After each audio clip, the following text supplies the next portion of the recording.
How we doing, everybody? Good evening. We, the people of Eastern Kentucky, coming to you right here from McLaughlin County Health Department. We want to thank you for another evening. We apologize. We had a little bit of technical difficulty. One of the alarms went off on the door in the back, so we had to kind of shut the door and get that all straightened up, but we've got it tonight. But got a great person coming tonight. We're going to introduce him here. But tonight, I want to give you kind of a lineup, talk a little bit about sponsorships. We got BML Business Alliance is a consulting company that can help you in any of your business needs. If you want to grow your business, you want to do some things, you can get a hold of me. My email address is terry.salyer14@gmail.com, or you can reach me by phone at 606-367-3839. And any of your business needs as far as consulting and all that, we can be able to do that for you and work on plans. And if you want to expand your business and just anything that you need to grow your business, you can get a hold of me at BML Business Alliance, and we appreciate you giving us a shout if you need something. We got some people coming up in the next couple of weeks. We got an illustrious host next week is going to be here all by himself because I'll be on vacation. So, I'm sure I can find somebody to come in and talk with me. You'll have Cody next week. He'll be heading it up, and I'll be down in good old Myrtle Beach land, I guess, or whatever. But hope you all have vacation plans this year. Memorial Day's coming up. Remember what that's all about. Let me give you a little shout. May 28th will be You Asked For It, and Cody will be doing that for you. June the 4th, we got a group out of Hazard that's working with child abuse and things of that nature with the court systems, and they're actually coming into McLaughlin County, and they're going to do it on July 1, so we're going to have them in to kind of kick that off and talk to you about volunteers and things that they really need. And it's a good organization, and we look forward to having them. And then also on June the 11th, we've got Terry Dotson coming in, and she's going to be sharing a little bit about Mountain Comp. She works over there in a lot of their programs and things, and she got a hold of us and said, we want to be able to tell people about some of our services, so she's going to be here on June the 11th. June the 18th, we'll have Terry Burchett here from SOAR, which is an economic development type firm out of Pikeville. They work throughout Eastern Kentucky with clients and things like that in business and bringing business into Eastern Kentucky and training people and things. Then on June the 25th, we're going to have You Asked For It again, and I guess I'll probably have to do that one. Yeah, I'm going to make you do it by yourself. Yeah, that's what I figured. Paybacks, huh? Well, you had to do the last one without me. There you go. In July, we got some other people coming up, too. We'll be able to talk to you a little bit more about that, but we appreciate you. But we got a great guest tonight. There's a gentleman that I had the privilege of speaking to the Rotary Club down in Hazard and ran into him and met him, Zack Hall, and he will tell us a little bit about where he's from and all that kind of stuff, his background or whatever, but tremendous individual, and we just had a great talk there after Rotary Club, and he said, hey, I'd love to be able to come on your podcast, and we are the people of Eastern Kentucky, so Zack is now running for the 84th District, the Democratic representative there, and as you all know, we had primary elections today, and I got to go vote for my one person I could vote for, and that was the president slot, so that's all I could do. So, but Zack's running on the 84th District down there on the Democratic ticket, and I'll let you tell a little bit, he can tell a little bit more about that, but we're so glad to have him, and he's going to tell a little bit about himself, share a little bit about, and then also maybe some of his thoughts and goals and ambitions for us here in Eastern Kentucky. So with that, we have any other sponsors we want to talk about or anything? Absolutely. We have Appalachia TCG Tabletop Gaming. We have Jessica D. Williams Photography, wonderful photography. We have, if you need your back, call Zach, local chiropractor. That's Sloan Chiropractic. Sloan Chiropractor. Yeah. You need your back crack, call Zach. I like it. always Granny made cheesecakes. And as always, this podcast is brought to you by Appalachia Insider. Yep. And if you all have any ideas, topics, things like that, shoot us an email there or talk to us on line, us being here on live. But we appreciate your comments and encouragement and all that. And we still got that user and following for a long way up there, don't we? We are building up a pretty decent following base. One of the things that I always want to remind people is that the videos are always available on YouTube and Spotify, usually a couple of days after the live. They are edited. The audio is nothing against live, but the audio is a little bit better generally on the edited versions. We're very happy to be on Spotify. That way you can download the videos, listen to the audio in your car, take it with you as you go. We will be expanding out very soon into anywhere podcasts are available, such as Apple Podcasts and others. Great. As you can see, Big John's not with us tonight. I think he's down there playing ball with his youngin', isn't he? At Appalachia Insider, we believe family comes first. That's exactly right. And well, without further ado, we want to introduce our guest tonight, Zack Hall. And like I said, he is running in the 84th district down there in the Hazard area. He's going to tell a little bit more about himself. But with that, Zack, we want to welcome you and come aboard and jump right in here. And thanks for joining us so much. Yes, thank you all for having me. So you're out on the campaign trail, huh, brother? Yes, sir. Well, tell us a little bit about where you at, what's your background, stuff like that, Zack, where you come from, and you're a good old Eastern Kentucky boy, I guess. Yeah, yeah. I'm from Hazard. Okay. I've lived in Eastern Kentucky my whole life. Yeah. Growing up, lived on the not Perry border, but went to Perry County schools my whole life. I'm a product of public education. Graduated from Perry County Central. Ended up doing track and field there, and then got a track scholarship to the University of Pikeville. I made the tough decision on going between there and UK, and UPike called me and said, you know what, we're going to give you a track scholarship. So it's hard to turn that down. You can't pass that up. I graduated in 3 years from there. My degree's in history and political science.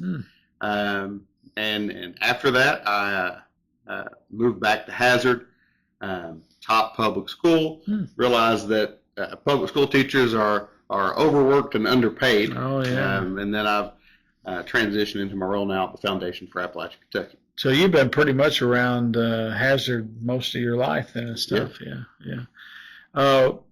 You mentioned political science. So at a young age, did you have kind of an interest in politics, or how did you get into that? And, what made you be interested in political science? Yeah. I ask you that because I'm an old political science guy myself. Yeah. It's something that I've always paid attention to because, politics, whether you dive deep into it or not, it affects you in some way. It does. Especially local politics. And I think just, being informed is important. But it's something that I really enjoyed learning about. You hear a lot of the good stories about how our country was founded and the politics that went on there. And it's just something that I leaned on to. And then, as I grew up a little bit more and started thinking about what I wanted to do for my career, I really leaned into the public service aspect of politics. And that's, I work for a community foundation now, and I've taught public school, and public service is something that's near and dear to my heart. So when you were young, I know a lot of us, we have people that we look up to or people that kind of influence us one way or the other. And you mentioned that you enjoy working with young people, being, in the teaching profession.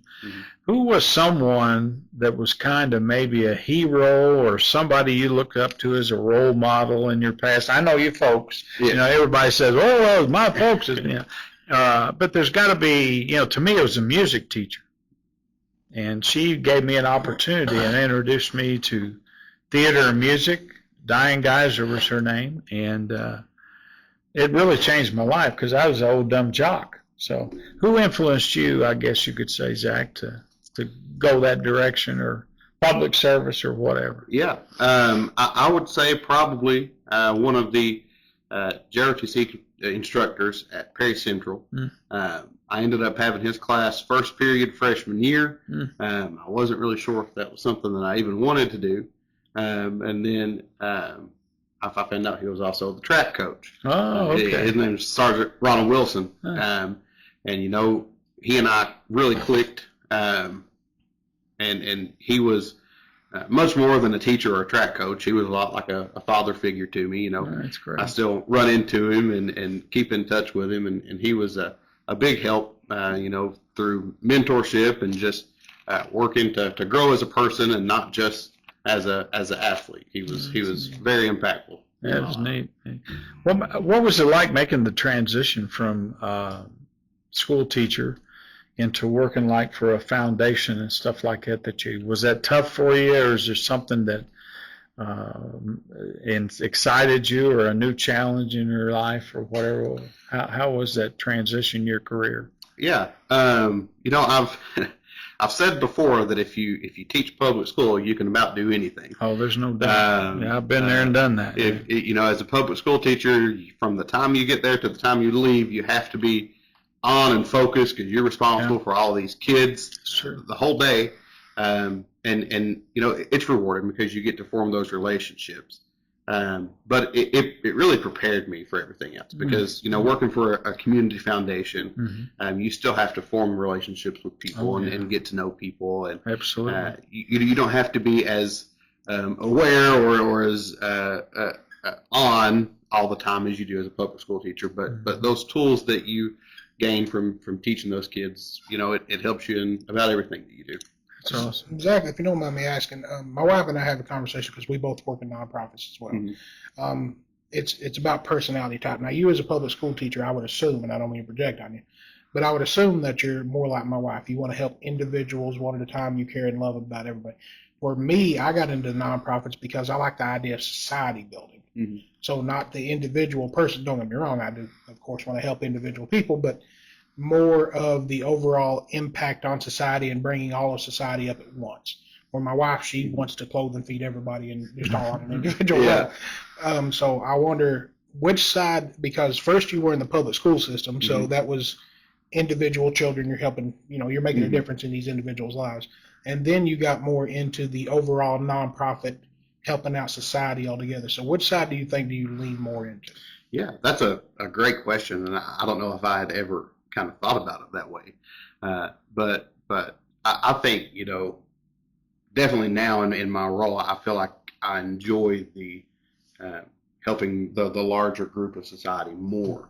You know, as an employee at a community foundation, we do some individual assistance, but the majority of what we do is helping out organizations throughout Eastern Kentucky. We are involved in housing projects, in economic development, and just being able to see, you know, in Hazard on Main Street. If you've not been to Hazard in the past probably 7 years and driven down Main Street, it's kind of a whole different world. It's developed very beautifully in the past few years. My parents own Coal Country Candles on Main Street, so being able to see them form their own business and a ton of others form a business in Hazard is huge as far as the societal impact of a nonprofit. I know in the last couple of years, like you're saying, I go, the county judge exec down there is a good friend of mine, Scott Alexander, and he's a super guy and seems to be doing a great job. Everybody's really tickled with what Scott's done and kind of revitalized, you know, Main Street down there and Hazard and stuff, and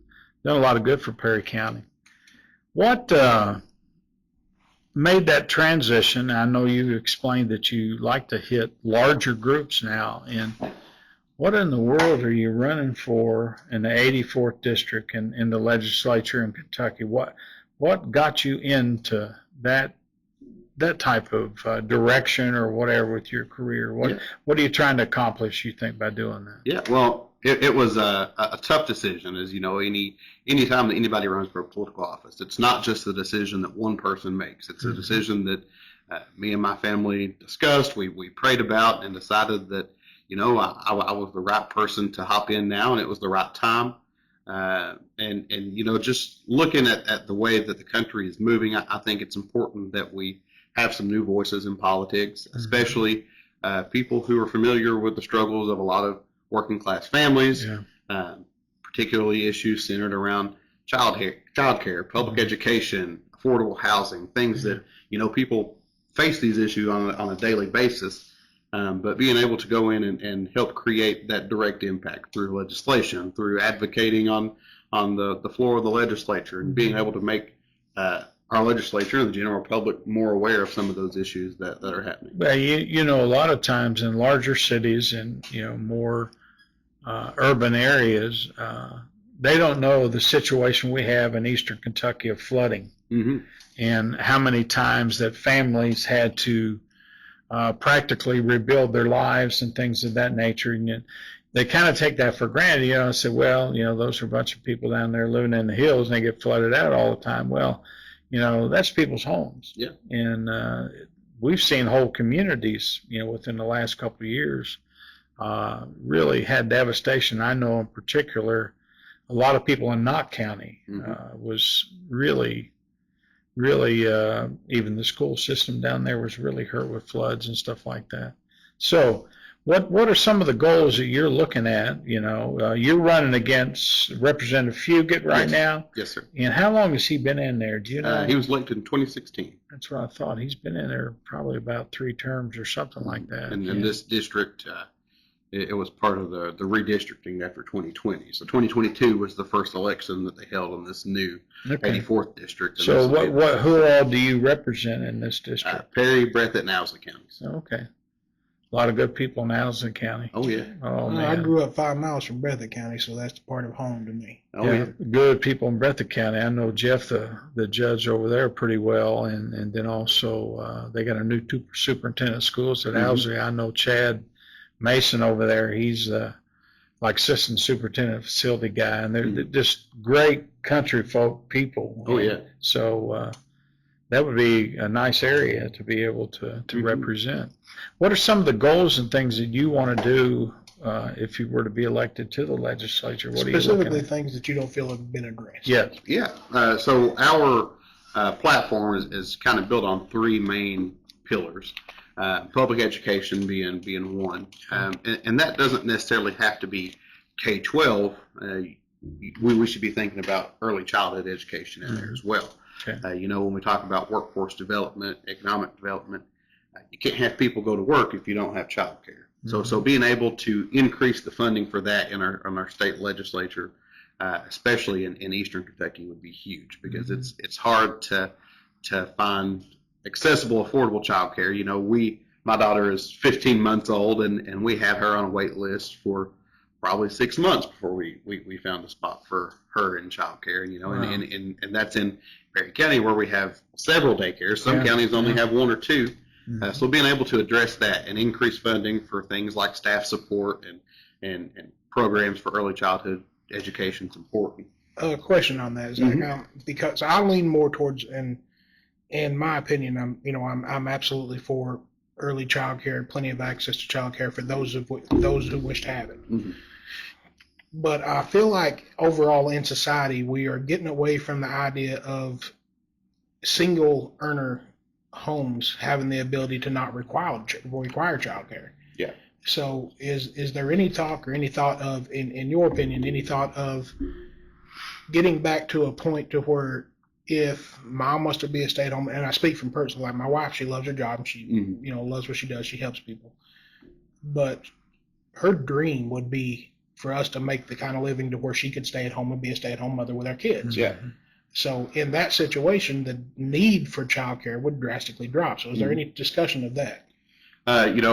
Very similar situation with me and my wife. If it were up to her and it was able economically to work out, she would be a stay-at-home mom, just because she loves her daughter. We both do, and we want to. We know that keeping your child at home is the best way to, especially early on, to provide child care.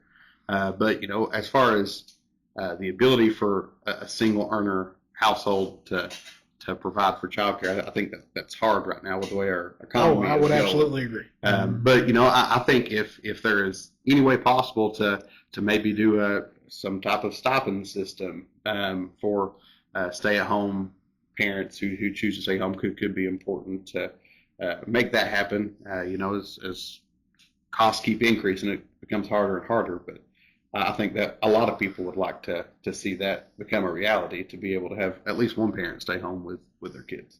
If they choose. And then when this is brought up, a lot of people push back with, well, you just don't want women in the workforce.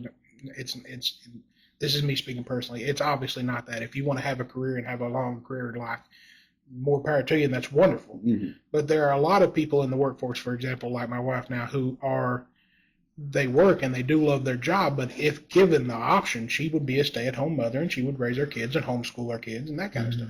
Yeah. And that's because that's what she would love to do. Yeah. And I think a lot of parents are in that they share that same sentiment. Yeah. Well, we've got a lot of situations, particularly here in Eastern Kentucky, and our focus is on some of the things you mentioned, economic development, and we want community involvement, and then political impact, and we feel that all three of those aspects go together, and people got to get involved. Mm-hmm. One of the things I've seen in the school system is a lot of the parents anymore want the schools to raise their kids. And I think we as parents have got to take, and grandparents, have got to take that attitude of, these are my kids and I want to take that responsibility, And I think we lack a lot of that because we have a lot of single parent homes in Eastern Kentucky, just put it that way. I mean, there's a lot of kids out there that have not had the father and the mother type roles to be able to do it. And it's a tough situation, for one individual to raise a family and to do all that. And I think we've gone away from the old traditional, where the wife stays home and daddy brings home the bacon and all that kind of stuff. But there's no reasons that those opportunities can't be out there too, and that's what we're striving to do, is to find the answers for that. And I think the ideal situation, Terry, to add on to what you're saying, I think the ideal situation is not even necessarily that has to be what it is that is an option. Mm-hmm. Yeah, absolutely. Back to the idea of if you're a single income and you work a 40-hour week, you live a middle class life. Yeah. If at one point in this country, and this is me preaching, I apologize, folks, but at one point in this country, if you were poor and you lived in a middle class area of the United States, so Appalachia's always struggled with economics, but if you lived in one of the suburban areas of the United States, if you were poor, it was basically because you chose to be, or you had some sort of medical or physical ailment. If you worked a 40-hour job, you lived middle class. Right. Period. Yeah. And I think one of the things that has been needed for a long time is to raise the minimum wage. And a lot of the pushback that you hear from that is, it'll make costs go up. Look, since 2009, how much costs have gone up, and we have not. I just thank God we didn't raise it. I mean, costs would have went up. Oh yeah. Well, there's a concern that I have when addressing that situation is we look at the companies of the CEOs and how much increase you've had. Yeah. My background too is in retail. I worked for Kroger for 18 and a half years. I was in management for them.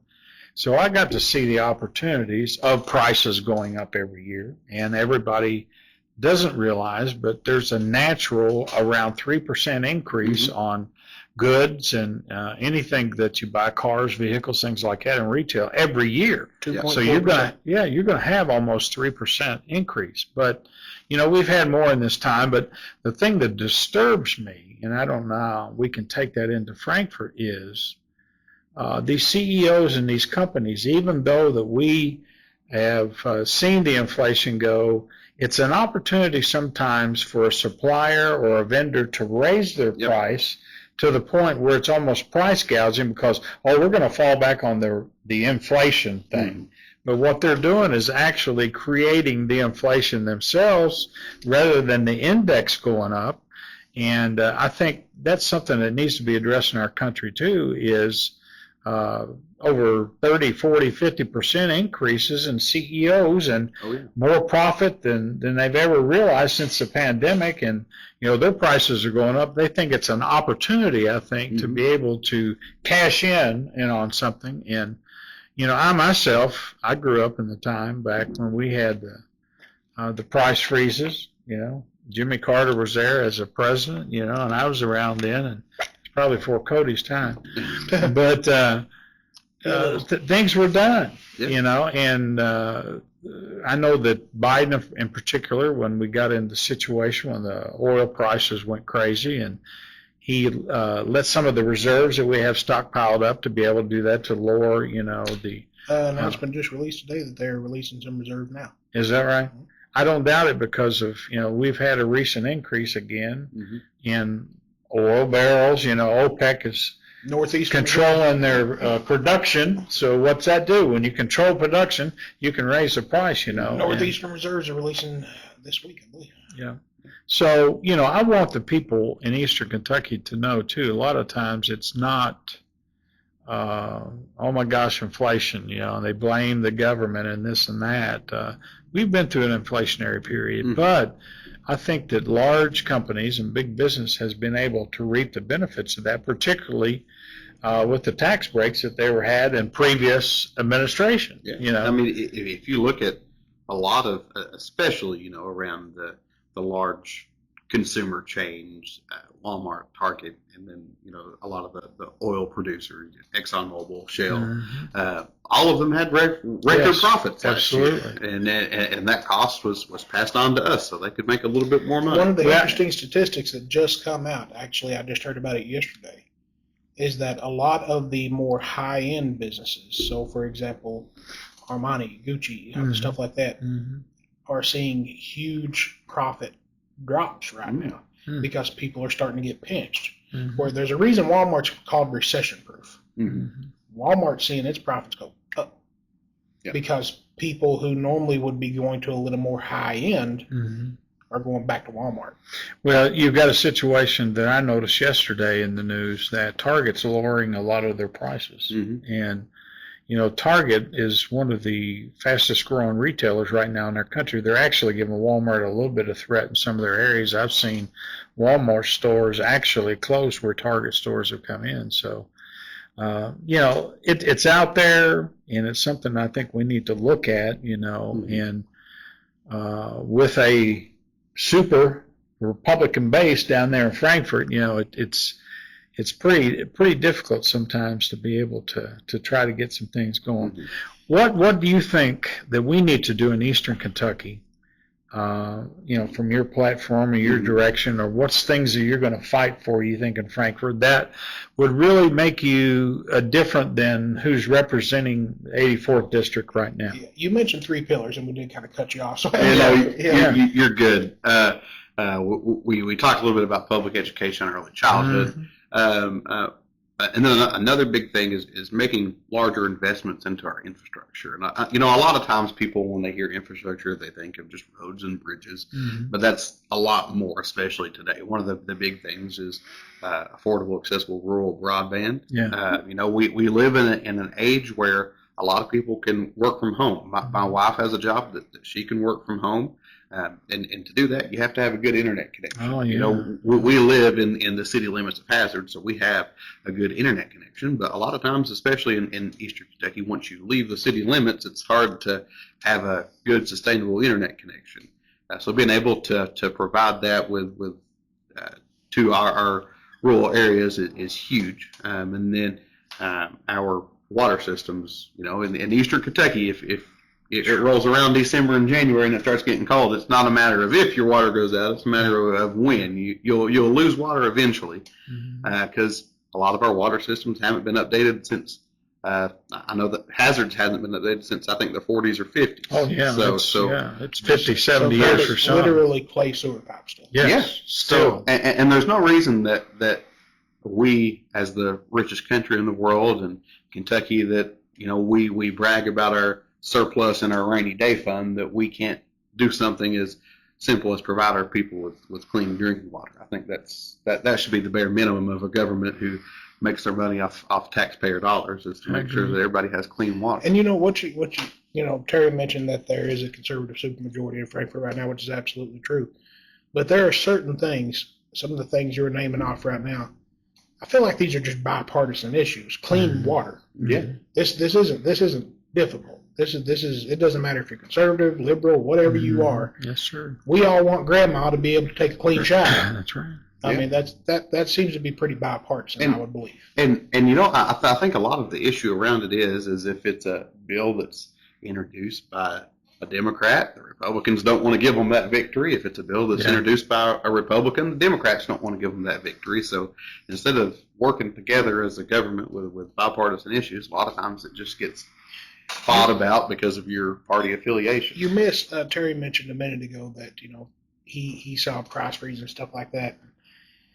How a lot of corporations, I think it was Forbes is a little bit of a conservative leaning magazine. Forbes, I believe, is the one that released this index that they estimate 68% of consumer price index increases on inflation since the pandemic have been price gouging. In summary, have been corporations increasing prices unnecessarily. Yes. And then you wonder at some point, and this is obviously more national level than what you're running for, but still, it's a way to even be known on a local level. At some point, when somebody's going to start being the one that stands up and says, "Well, no, wait, we're stopping there. We're fighting against this. We're going to be a hero to the regular people again." Well, one of the greatest things that we face, not only now in Eastern Kentucky, but in our future, is water systems, because of the dates. But, more importantly, we all think about gasoline. You got to get around places, stuff like that. But right now, scientists say that the number one need in the next 50 years is going to be clean water. Yeah. And we're running out of it. And we're running out of opportunities to capture it and to get it. And so water is going to be as important as oil here in a few years. And I can't wrap my head around that. And just in the past few years, obviously we are not right now at our breaking point in a lot of the climate situations that are happening, but we've seen a lot of people move into Eastern Kentucky from places like California out west that they're putting restrictions on water already and how often you can water crops. They move here because the land's cheap, they can grow good crops, and if we continue to have population increases, our water systems are already at capacity with the people we have. How are we going to sustain more businesses or more households to hook up to that same water system before all those pipes started busting? Well, you saw probably the article where the Walton family is basically trying to buy a river. Oh, yeah. You saw that up there, right? Yes. They're basically trying to buy Vegas water rights in summary. Yeah. Because they can make money off of it. Yeah, and they can, and it's also a need, a lot of times as their growth continues to be what it is. But what would you say, Zach? Yeah, you've got a guy that's been in there now for almost 3 terms or whatever. And speaking to your people out there in Breathitt's very close to McGoffin, over there in Owsley County and Perry County. Both of those are very democratically controlled kind of counties, the elected people's out there. So that should be an advantage for you, on registered voters and all that. Well, what would be a big difference between you and Representative Fugate that you feel that you can offer that he's not being able to supply to your people? Yeah, so I'm a firm believer that as an elected official, your salary is paid for by taxpayer dollars, and you should be as accessible as possible to the people that you serve. That's right. So being able to hold monthly or quarterly town halls in the counties that I would represent is huge. Just to being able to stay in touch with information. People. You get to have that direct contact with them, to hear their concerns, to hear what they want for the area. Because ultimately, you are elected as a person to go to Frankfort to represent an area. That's right. It's not for what I believe. It's not to push an agenda that I have. It's to be a voice for the issues that people face for the 84th district in Frankfort. So do you feel right now that that's not happening? You want to be able to fulfill that void that's out there? Yeah. Okay. I want to be as accessible as possible. Gotcha. Whether it be through email or my personal cell phone. Just know that people will always be able to stay in touch with me. And if there's an issue that they want brought to the table in Frankfort, I will do that. If there's something that they want me to speak against in Frankfort, I will also do that, because it would be my job to represent them and their voice for the 84th district in Frankfort. Well, it's kind of interesting to hear you say what you've said, because that's one of my key things, is representation. And I think a lot of times in representatives or even state senators and things, they get up there and they kind of forget where they come from, and they don't have that ear with the people back home. And and I've shared on our podcast before about the attitudes that I have, and they're very similar to yours, to where number one and foremost, it doesn't matter what my personal opinion is. No. You're representing a group of people out there. They elect you to go to Frankfurt or wherever it may be, and you have got to have that hand on the pulse and be able to do that in order to represent them correctly and make them feel that they have a voice. And one of the things I feel, particularly in Eastern Kentucky right now, is we've kind of lost that person. I mean, Hal's been in there 40 some years or whatever, but when I used to go around and ask people, what's Hal done? They don't know. He's just there for us, So making some prisons, I guess you could say. So, and I'm not taking that out on Hal, but the thing is, people got to know what you've done. They got to know what you represent for them, and not your own personal beliefs, or I'm going to vote because, like you said before, I'm a Republican or they're a Democrat, and I'm not going to let them get anything over on us. And we've developed into a situation to where anger and fear is kind of taking over people, and they strategize that against. I had one of the legislators, pretty high up guy, not too long ago. I'm not going to mention his name, but he's close to the governor, put it that way. And he said, to me, we're getting now what we gave to him years ago, and it's almost like a payback attitude. And that's not the right way to govern. That's not the way to represent people. No. You got to get out there and do that. Well, that goes back to the conversation that we were just having earlier about society building or individual building. Yeah. Now, you can have individual grudges. Yeah. Or you can try to lift all of Kentucky up as a society, in your case, in your districts. Yes. You can have an individual of, I'm not going to vote for this person because they're not in my party, and I've got this grudge against them because they busted my bill that I wanted to put through last time. Absolutely. Or you can look around and say, okay, I can't stand that person, but I have to admit, that's a good bill. It's going to help a lot of people. Yeah. I'm going to get behind it.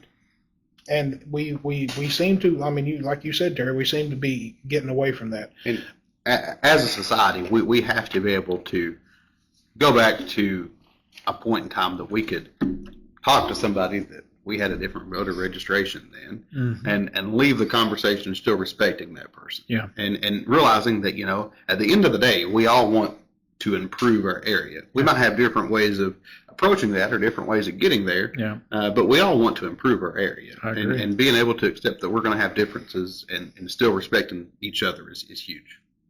What do you think Representative Fugate has done in your district? What do you think that he can say, we've accomplished this during my time in there or whatever, and what has been his biggest impactful thing, would you say?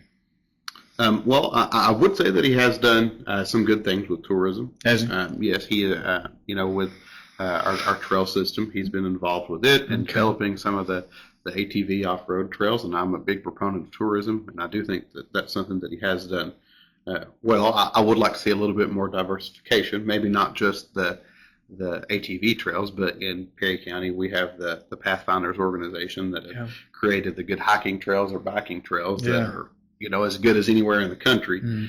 So being able to expand that to include more people than just maybe somebody with an ATV is huge. It was interesting. I had one of my clients from Garrett that I help and work, and they have a bike shop, Handicap Manor down there in Garrett, and give them a plug tonight. But they were sharing with me, and it really amazed me that, everybody wants to focus on ATVs or whatever, that the amount of out-of-state bikers, and actually the Olympic team from the Olympics, not this latest one, but the one before that, actually came in Eastern Kentucky and trained on their cycling, to be able to better prepare them for the Olympics and things like that. So I agree with you 100%. There's a lot of other things, bikes and and, trails and that people can hike. I remember when I was a youngster, I was in the Boy Scouts. Yeah. And I'm telling you, every weekend we went on a 20-mile hike.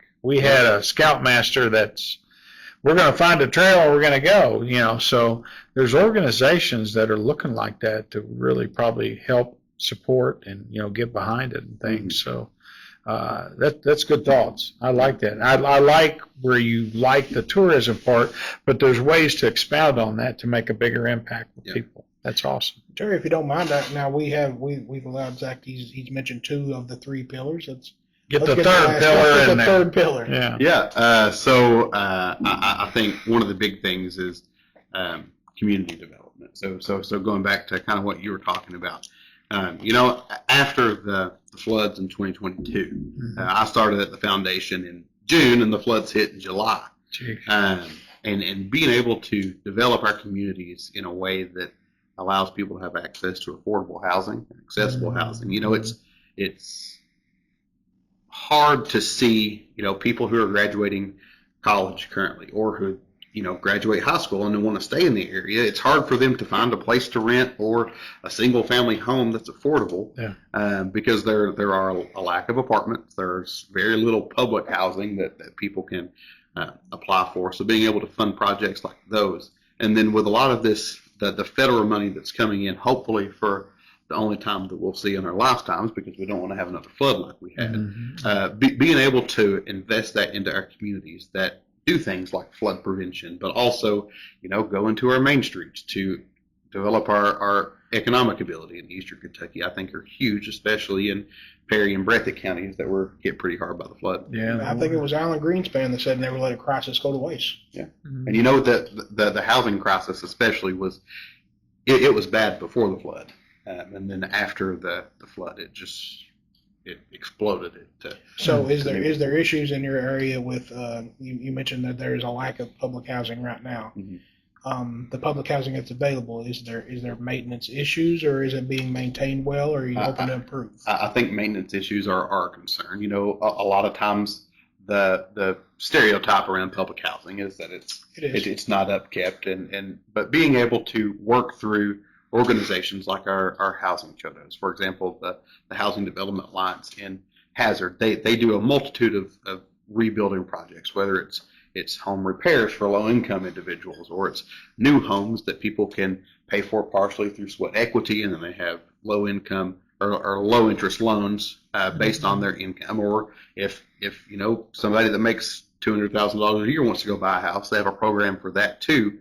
But being able to get on the level of the people who you are serving is huge, and they are currently assisting with the higher ground projects that the state is doing. So in Knott County, the foundation is working with a project called Chestnut Ridge, and that we're building 56 homes with 4 housing organizations there in Knott County that provide homes on a high ground community, and the state will work in conjunction with that.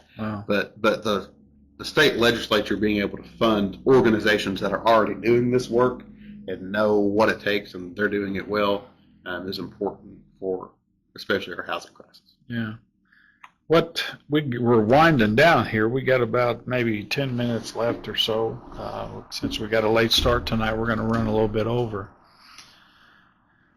We're going to give you your 10-minute pitch. And I guess what I'd like to do is hear from you, because representation is so important. What are some of the things you want to do, or just tell people about yourself and all that kind of deal? Yeah. So talk to your people tonight. Yeah. Some topics that are near and dear to my heart are economic development, and that doesn't necessarily have to be bringing in large factories. That can be something as simple as supporting our businesses on Main Street.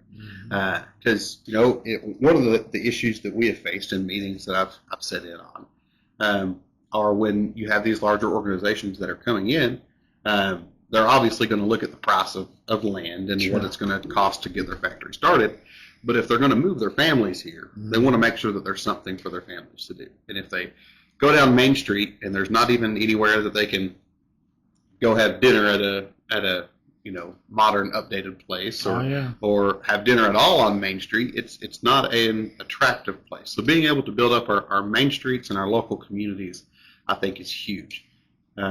We, after the recession in 2008, a lot of businesses closed their doors and never opened them back up. There's several buildings on Main Street in Hazard that sat empty for 20 years, and now we have businesses that are moving into those. That's awesome. So being able to make investments into Main Street, like the state legislature appropriated some money for the city of Manchester. They're doing a lot of good things over there right now, and building new sections of town and bringing in new businesses on their Main Street, so that they, in the long run, I'm sure they want to bring in some of those larger corporations to create good paying jobs for their people.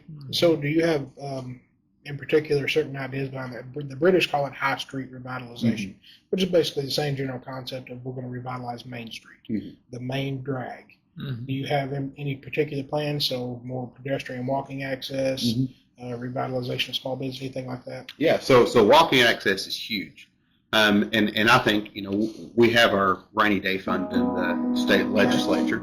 So being able to set aside funds for, maybe it's a grant process that's administrated through the state that will go towards, if you're opening a small business, we will give you a pool of funds that you can improve the facade of your business. You can use it to remodel the inside of a building. Beautification, that sort of thing. Beautification, because it's if you don't have an appeal on the outside, a lot of people aren't going to park on Main Street and walk into a business that looks run down. Yeah. So being able to beautify your downtowns, do things like sidewalks. We live in the city limits in Hazard. We're probably a mile away from the courthouse on Main Street.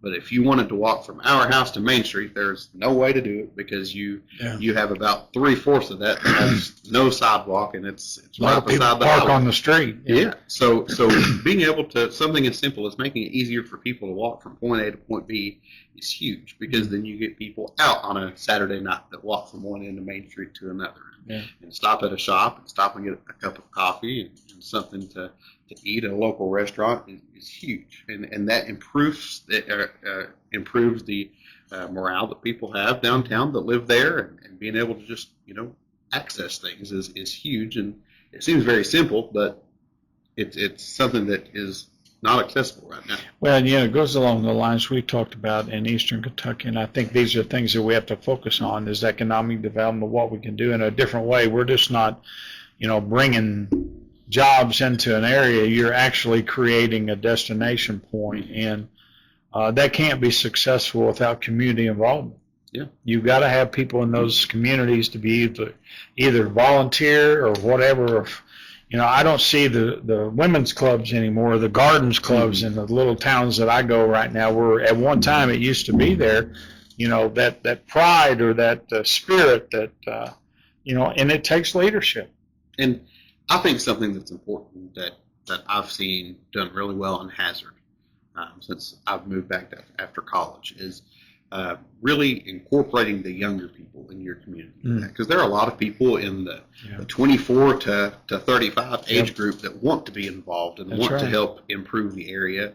And for a long time, you were written off because you were too young and you didn't know what you were talking about. But in Hazard, every board that we have that I know of in the city has a few young people on it that are making their voice heard. And just being able to listen to those new, fresh ideas and say, hey, we hadn't thought about this before. Maybe this is something that we should do. And at the end of the day, if it doesn't work, you're at the same situation you were when you started. But listening to those new ideas is usually helpful. I wrote an article available on Appalachia Insider that basically sums up people in my age group. Now, I'm a millennial. There are Gen Xers that are after me. But people in my age group, basically the premise of the article is, can you be nostalgic for something you never lived through? And the mindset that I have is, you mentioned young people on board and stuff like that. I think everyone around my age group, or at least a lot of people around my age group, want to see a revitalization of the small town. And we want to live in Mayberry. We want to have a place where people come together and have community dances.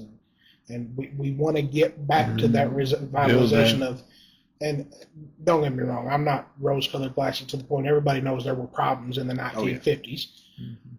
But at least there was community involvement, connection with each other. And I think people in my age group are yearning for that. And we've never saw it, but we miss it and have never saw it before. Yeah. And that kind of goes back to what I believe you're talking about. Well, the arts and entertainment are a big thing for a community or anything like that. And I feel somewhat guilty because, I've been involved with that my whole life because that was my escape, being a ball player and then being in theater and music. Well, I think that's one of the reasons why we have the narcotic situation. Our kids nowadays looked at the drug situation and viewed it as entertainment. Something to do. Yes, and when there was not other things to do for them to focus on, that took that place, I think, in their lifestyle, and it impacts the communities when they're focusing on, and a drug will make you focus on yourself rather than having the care or the wantonness of someone else, and those things take generations. But I think, and that's why really in the beginning we started with the people of Eastern Kentucky, because the heritage in the community that we're talking about right now here with you, Zach, we need to bring that back. Yeah, that's the goal. We really have got to say, okay, enough's enough. Let's get out there and instead of being in fear of people and cutting people down, let's pick people up. Let's talk about the good things. Let's get good leadership in there that wants to bring back those times. I'm a technology guy and everything, but when it comes to feelings and emotions, love is a very strong thing. Yeah. And in my life, I think we get focused sometime in Eastern Kentucky that they want to scare people out of hell. Yeah. And that's all they want to talk about, rather than love them to heaven. Yeah. And I think we need to bring back some of those basics to help us. And that's the way a lot of people feel. Whether it be with divisive politics or you're stigmatizing things like mental health, or you're looking at people who have substance abuse disorder as somebody who is less than human. Nobody wants that. Yep. And being able to look at your neighbor and say, you know what? I'm different than you, but I'm still going to love you, and I'm going to pick you up, and I'm going to help you is huge. And not just writing somebody off because they have a different beliefs than you. Or, we all have our problems, but looking at somebody that has a different problem than you and saying, oh, yours is worse than mine, so I can't be associated with you is wrong. And we need to turn towards each other and pick each other up and move forward. I think even, and you gentlemen are getting back more onto a personal level, I think it even needs to be more, look at it overall on society-wide. We need to get back to an ideology of everybody in the community needs to come together, not on an individual level, but as to paraphrase John F. Kennedy, a rising tide raises all ships. Yeah.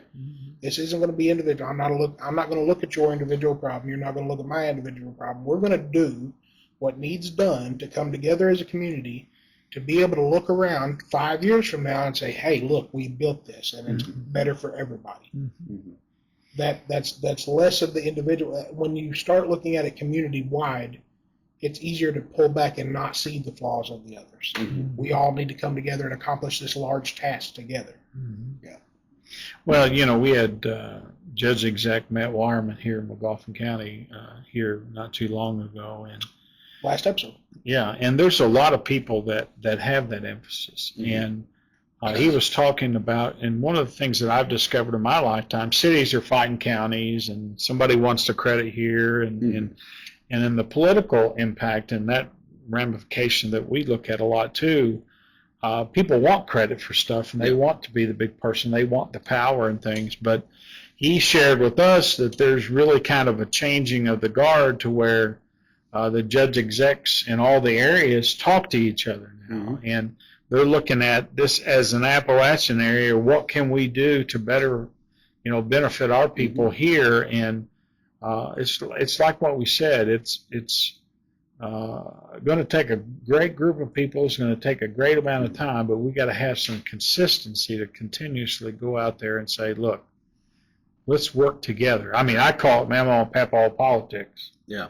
Because when my grandparents around, if something happened to a neighbor, son, you were the first one there to pick them up. If their barn burnt down or somebody died and they needed, there'd be 40, 50 people come in with a family that people needed food to eat while they were there. So it's just respect. It's building that pride back up in Eastern Kentucky.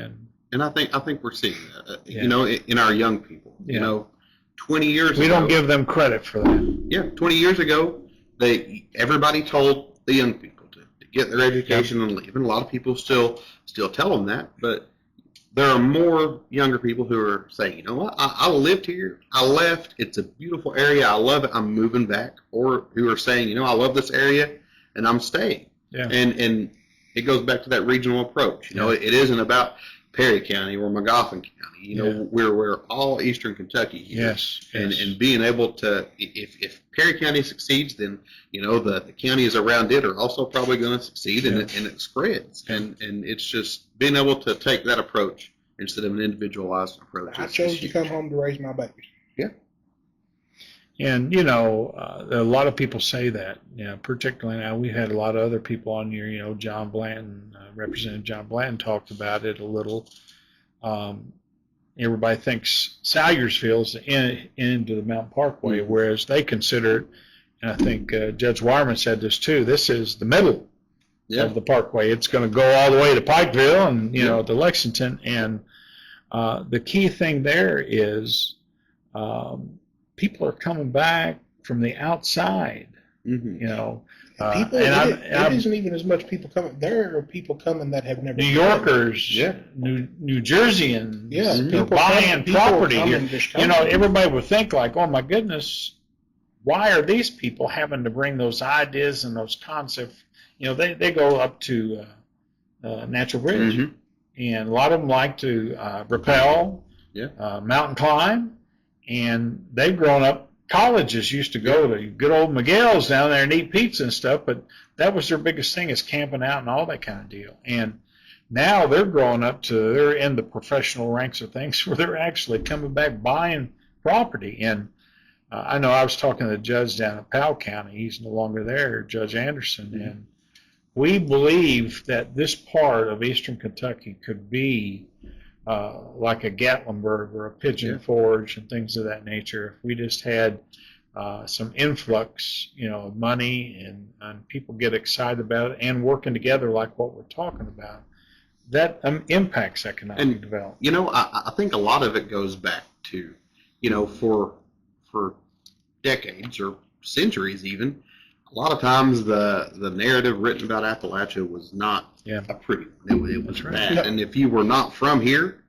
you wouldn't even consider visiting. Absolutely. But in the age of social media and being more connected, you know, we're on Facebook Live and it'll be a podcast, and being able to push out this information from here to the other side of the world has allowed us to rewrite a lot of narratives and to build Eastern Kentucky up and show people that, you know, this is as pretty area as anywhere else in the world. And I think that's something that we as a people for a long time either didn't realize, or we became so used to it driving through the mountains every day that we just didn't think about it. And we're approaching it differently now. Speaking for me personally, Appalachia Insider reaches almost 1 million people. Yeah. Okay. We have readers in Zimbabwe. Yeah. We have readers in Ireland, Scotland. We have readers in Nigeria.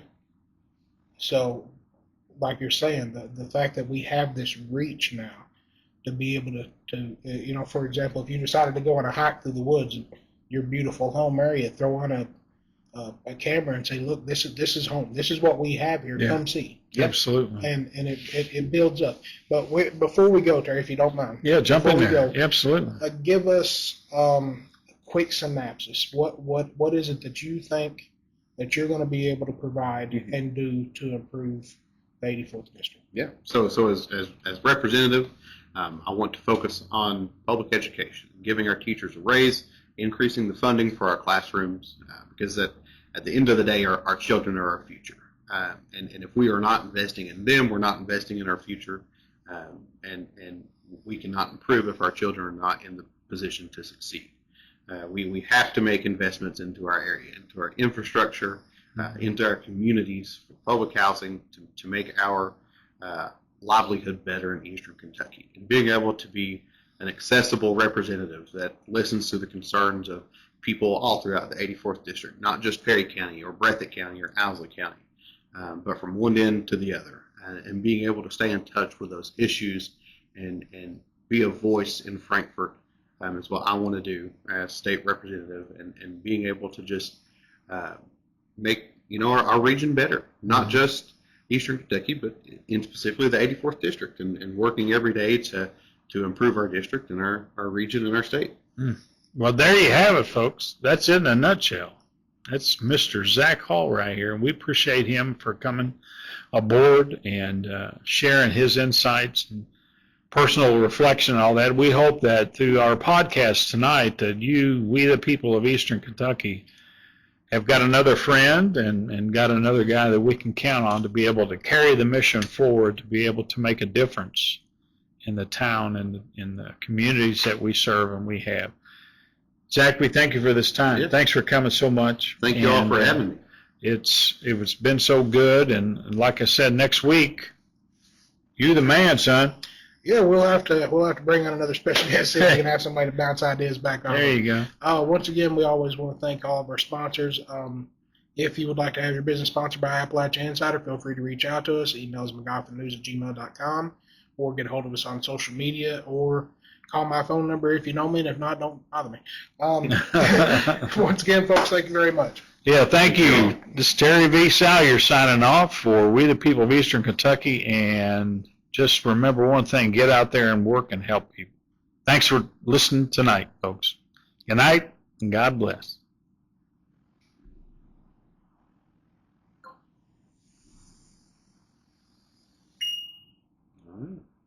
Thank you.